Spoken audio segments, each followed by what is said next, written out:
Si l'on interpose une lentille convergente entre un objet ici, c'est-à-dire un paysage, et un écran blanc correctement positionné, on obtient la chose suivante. Nous constatons que sur l'écran, nous obtenons une image nette et inversée euh, de notre paysage ici. Il est donc possible d'obtenir une image sur un écran à travers une lentille convergente. Afin de reproduire cette expérience et de pouvoir mesurer la taille de l'image, par exemple, nous pourrions utiliser en séance de TP le dispositif suivant. Ici, un objet représenté par une lettre D qui est éclairée, une lentille convergente qui aurait pour caractéristique une distance focale image f' égale 10 cm, et ici un écran qu'on pourrait déplacer afin que l'image de cet objet soit nette sur cet écran. Si nous positionnons l'ensemble sur un banc d'optique, c'est-à-dire un banc gradué, avec l'écran qui pourrait se déplacer, nous aurions dans ce cas-là une image ici qui serait inversée par rapport à l'image d'origine qui était un D, je vous rappelle, donc un D inversé, et nous obtiendrons dans ce cas-là, pour cette lentille-là, une distance objet-écran qui serait de 30 cm, et afin d'avoir une image nette ici et inversée, une distance de 15 cm. Pour cette expérience, l'objet mesure 3 cm. On constaterait que l'image aurait alors une hauteur de 1,5 cm. L'objectif du simulateur est de pouvoir prédire et de pouvoir régler cette distance-là avec cette lentille de distance focale par exemple 10 cm et de pouvoir prédéterminer cette distance-là et la taille de l'image. Afin de bien comprendre comment une image se forme sur un écran, voici un premier simulateur. Le dispositif est le suivant, une lentille convergente ici, avec une certaine distance focale, qui n'est pas notée ici, un objet ici lumineux, que l'on peut déplacer par rapport à la lentille, et un mur qui fait office d'écran. Nous voyons que quand nous changeons la distance de l'objet lumineux à la lentille, au bout d'un moment se projette sur l'écran à travers la lentille une image floue. C'est en faisant varier la distance de l'objet à la lentille qu'on obtient ici la netteté de l'image. On constate que cette image n'a pas la même taille que l'objet. Nous constatons également qu'elle est inversée. Et nous constatons qu'elle se forme nette à une certaine distance ici de la lentille. De même, si j'avance trop mon objet, mon image est floue jusqu'à totalement disparaître. Interprétons cet état de fait. Voilà, pour bien rendre compte de la taille de l'image ainsi que la distance par rapport à la lentille, nous devons déjà dessiner les rayons lumineux particuliers qui partent de notre objet. On prend notre objet pour deux points particuliers qui sont les deux extrémités de notre objet, le point A et le point B. Et nous faisons partir deux rayons particuliers uniquement. Il en part une infinité de rayons, mais nous n'en faisons partir que deux pour pouvoir tracer un point B' sur l'image. Premier rayon, le rayon qui passe par le centre optique de la lentille n'est pas dévié et donc poursuit sa route ici et frappe le mur à cet endroit-là.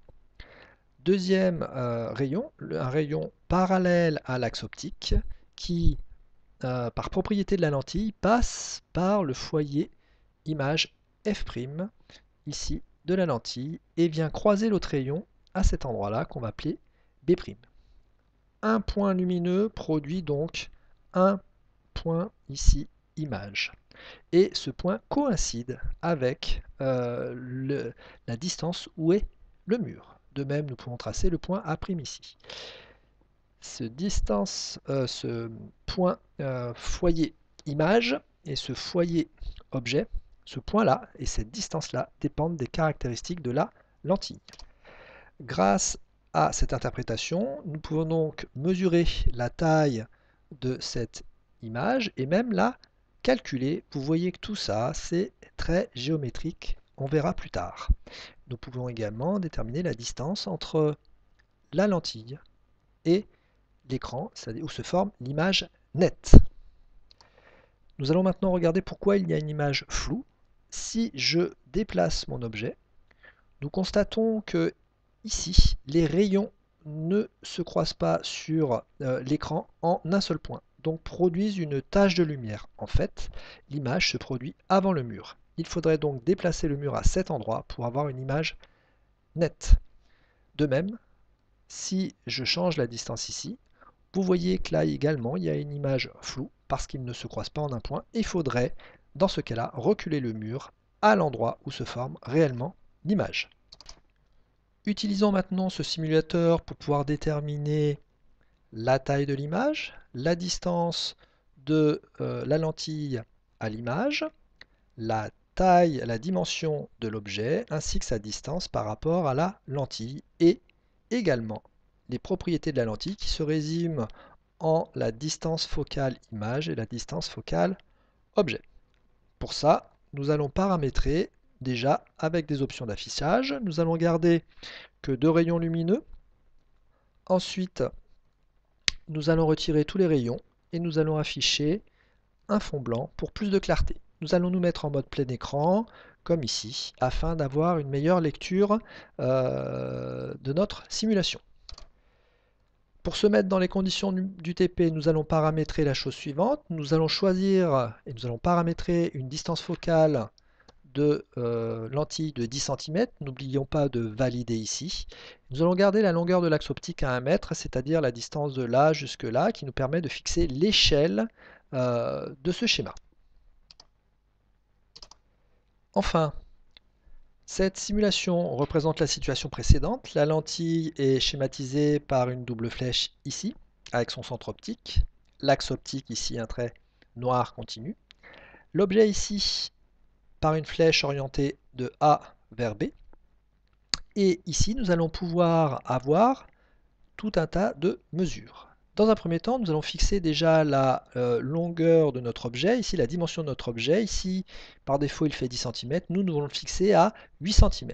Donc, nous mettons la flèche sur le curseur sur la pointe de la flèche ici. Nous cliquons gauche et nous gardons le clic gauche. Et nous allons régler ici de telle sorte que nous ayons 8 cm dans le paramétrage ici.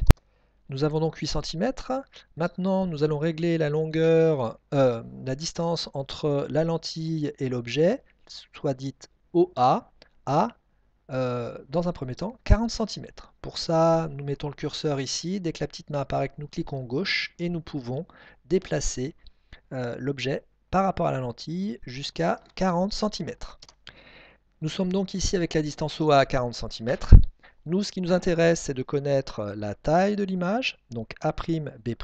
Nous avons ici, pour ce cadre-là, A'B' qui est égal à 2,7 cm. Et enfin, la distance entre la lentille et l'image, où l'image se produit, où nous pourrions mettre ici un écran. Cette distance-là, c'est OA', et cette distance-là est de 13,3 cm. Enfin, le dernier paramètre qui apparaît ici, qui est mesurable, c'est un grandissement. Le grandissement est de 0,33.